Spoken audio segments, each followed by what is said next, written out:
안녕하세요. 이번 시간에는 질문이 와서 한번 읽어볼게요. 제 소개를 하자면 마이스터고 자동차과 졸업 후 19살 때 취업을 하여 자동차 변속기 관련 제조기술 분야에서 4년간 근무하고 한국기술교육대학교 기전융합공학과 4학년 1학기까지 수료하다 각종 야근 회식 공부를 병행하다 보니 몸이 망가져서 1년간 쉬었습니다. 이렇게 문의드리는 이유는 각종 같은 직종으로 나아가기엔 자기 개발하는 느낌보다 어떻게든 버텨서 근근히 살아가는 기분이라 더 이상은 못 버티겠고 IT 관련으로 전공을 바꿔보자 이것저것 알아봐서 현재는 팀노바의 수강을 원하고 있지만 아직 군 문제가 해결되지 않아 결국엔 입대를 하는 방향으로 결정되어 현재 5월달 입대 예정입니다.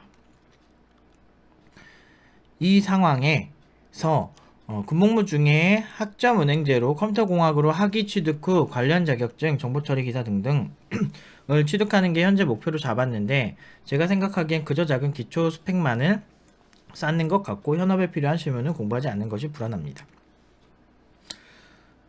뭘 물어보고 싶은 거죠? 다른 학원 예를 들어 뭐 어느 업체명이 나와서 제가 이거 가렸습니다. 국비지원 등등 문의해 보았으나 다들 군대 가면 다 까먹으니 군대 먼저 갔다 오라고 하는 비성의 답변만 돌아오고 너무 답답한 마음에 염치불구하고 문의드립니다. 비성의 답변인가요? 근데 뭐 일리는 있죠. 군대에서 코딩 안 하면 잃어버릴 수 있으니까. 허허.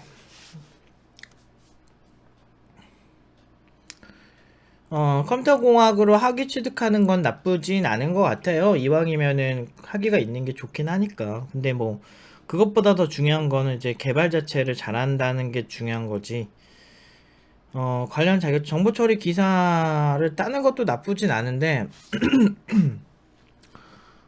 나쁘진 않아요. 사실 정보 처리 기사 이론적인 내용의 밸런스가 나쁜 편은 아니거든요. 그래서 그냥 웬만한 전공에서 배우는 그냥 이론은 대부분 다루는 것 같아요. 더 깊게 다루는 분야도 있어요. 기사 같은 경우는. 그래가지고 뭐라고 해야 되지 이걸? 그래가지고 나쁘지 않다? 나쁘지 않다라고 생각을 하는데 근데 군대에서 코딩을 하는 게 쉽지가 않을 거예요. 그래서 저는 추천하고 싶은 건 정보 처리 기사 뭐지 싸지방인가 거기 가면은 할 수 있다고는 하는데 그게 어느 정도 시간을 투자할 수 있을지는 잘 모르겠어요. 근데 언어 기초 정도까지는 할 수 있다면 언어 하나 정도를 기초 정도를 했으면 좋겠어요. 언어 기초 정도를 할 수 있으면 그냥 뭐 C 언어나 뭐 자바 하나 뭐 이런 거 그러니까 플랫폼 개발까지는 뭐 디바이스도 뭐 없어도 할 수는 있지만 그게 조금 플랫폼이 조금 그래. 그래서 언어 공부 정도까지만 욕심을 부리는 건 어떨까요? 하기 짜는 것도 나쁘진 않은 것 같아요. 그리고 정보 처리 기사도 괜찮은 것 같아요. 기사 괜찮은데 이제 정보 처리 기사를 볼 때 시험을 붙기 위한 공부를 하시는 건 비추천이고 그 기사 내용이 생각보다 괜찮아요. 정보 처리 기능사부터 하나씩 기능사가 되게 쉽거든요. 이론이. 그거 보고 기사에서 디테일을 보고 그런 식으로 이론을 공부하시면 웬만한 그거 공부 되게 잘해 놓으시면요. 웬만한 컨공 전공자들 이론보다 훨씬 잘할 수 있어요. 웬만한 애들보다 훨씬 나을 거예요. 진짜 뭐 최상위권 진짜 공부 열심히 하는 애 제외하고 이론 되게 괜찮아요. 생각보다. 그래서 그거를 시험 공부를 위한 이론 공부가 아니고 그냥 그거를 이해하려고 노력하는 공부로 하셨을 때 훨씬 도움이 되실 거예요. 작은 기초 스펙만 쌓는 거고 근데 현업에 필요한 시면은 공부를 하지 않는 것 같아 불안합니다라고 하셨는데 어떻게 군대에서 현업을 해? 뭐 군대에서도 IT 특기병 가도 막 진짜 막 개발 같은 거 잘 안 하는 경우도 많아서 얘기 들어보면 병특을 가야지 일을 하려면. 근데 이제 현역이고 그러면은 자동차 쪽이면은 병특으로 갈 수 있지 않아요?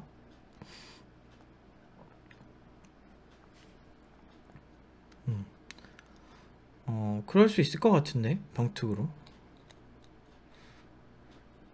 오히려 제가 군대를 현역으로 갔다 온 게 아니고 저 병특으로 갔다 와가지고 사실 저한테 물어보시면 제가 그렇게 잘하는 건 아니에요. 근데 이제 대충 이제 얘기만 들었는데 IT 특기병은 그냥 쏘쏘하다고 문서 작업만 하다 온 애도 있고 USB 꼭꼭 빼고 막 이런 것만 하다 온 애도 있고 그런 거 보면은 좀 개발스럽진 않죠. 근데 어떻게 보면 욕심일 수 있어요. 오히려 이론적으로, 그러니까 오히려 의외로 개발자들이 이론적인 게 부족할 때가 되게 많거든요. 그러니까 실무적인 것만 너무 집중하다 보니까. 그래서 역으로 컴퓨터 이론들을 깊이 있게 보려고 노력하는 것도 괜찮을 것 같은데 코딩을 안 하면 그게 감이 또 안 올 수도 있거든. 뭐 운영체제라든지. 근데 정보 처리 기타 어려워요. 생각보다 되게 이론들. 어려워서 그것만 올마스터하고 와도 코딩할 때 훨씬 도움 많이 될 거예요. 근데 과연 재미있을까? 어려워. 생각보다 어렵습니다. 기능사는 그래도 볼만한데 기사나 산업기사는 제대로 이해하려고 보면은 절대 쉬운 개념 아니에요. 그래서 그거 이해만 잘하고 와도 괜찮아요. 그리고 한 C언어가 어떤 깊이 있게 공부하기엔 C언어가 좋긴 한데, 너무 어려워요. 처음에 초보들이 하기에는. 그래서 파이썬을 추천을 많이 하죠. 처음에 하기에는. 옆에 강사가 있으면 C언어든 자바든 뛰어난 강사가 있으면 다 하게 만드는데, 뭐 파이썬도 괜찮고 자바도 괜찮은데 자바보다는 파이썬이 좀 더 직관적이라고 저는 느껴지고, 그리고 이제 할 수 있는 것도 많고, 그렇게 봤을 때 파이썬을 왕초보들한테 많이 추천을 합니다, 저는. 그래서 파이썬 정도를 이제 내가 원하는 거 만들 수 있는 수준, 그렇게 하는 것까지로 목표를 잡으셔도 군대가 요새 한 2년 되나요? 그러면은 그 정도면은 무난할 것이다. 생각보다 어려워가지고 오래 걸리실 거예요. 군 복무도 하면서 훈련도 받고 뭐 할 거 다 하면서 하려면은 그 정도 돼야겠지? 아무튼 요렇게 답변 드릴게요. 너무 근데 제가 봤을 때는 너무 막 본인이 열심히 살아야 한다는 그게 강박이 되게 심한 것 같아. 진짜 동시에 막 두세 개씩 한다 진짜. 대단하네요. 근데 때로는 선택과 집중이 나을 때가 있어요. 팀노바에서 뭐 알바하면서 팀노바 공부하면서 모두 하면서 이렇게 하려는 사람들이 있는데 저는 추천을 안 하는 게 오히려 하나 이렇게 공부하는 게 낫지. 동시에 동시에 세 개 하면 진짜 별로예요. 그래서 그래요. 이제 멀티플레이가 되기보다는 하나하나 할 때도 야무지게 하려고 노력을 하시는 걸로 그렇게 합시다. 구체적으로 질문이 사실 없어서 뭐 그냥 불안하다고 하셔가지고 지금 솔직히 IT 관련해서 코딩을 제대로 해본 것 같지도 않고 근데 이제 자동차과면은 근데 요새 또 재밌는 게 스마트 자동차 같은 경우는 IT 지식이 필요해. 그러니까 이게 두 개가 융합이 된 거거든. 그래가지고 진짜 나중엔 어떻게 콜라보레이션이 될지 몰라서 어느 학과를 나왔다고 해서 컴퓨터랑 상관없어 이렇게 말할 수는 없는 것 같아요 이제는. 그래서 뭐 그런 거 봤을 때 본인이 더 유리할 수도 있겠죠. 어쨌든 그러하다. 어쨌든 일단은 컴퓨터 쪽이 맞는지를 보려면 관련 이제 뭐 자격증도 하지만 자격증 시험은 그냥 도전해본 느낌으로 하고 그냥 그 이론을 정말 내 걸로 만들겠다 라는 생각으로 잘 해오신다면 2년 동안 만약에 진짜 그거 올마스터해서 어떤 개념이 다 알고 온다 라고 하면 코딩할 때 진짜 도움 많이 받을 거예요 정말. 요렇게 얘기하겠습니다. 아무튼 요 정도까지 말씀을 드릴게요.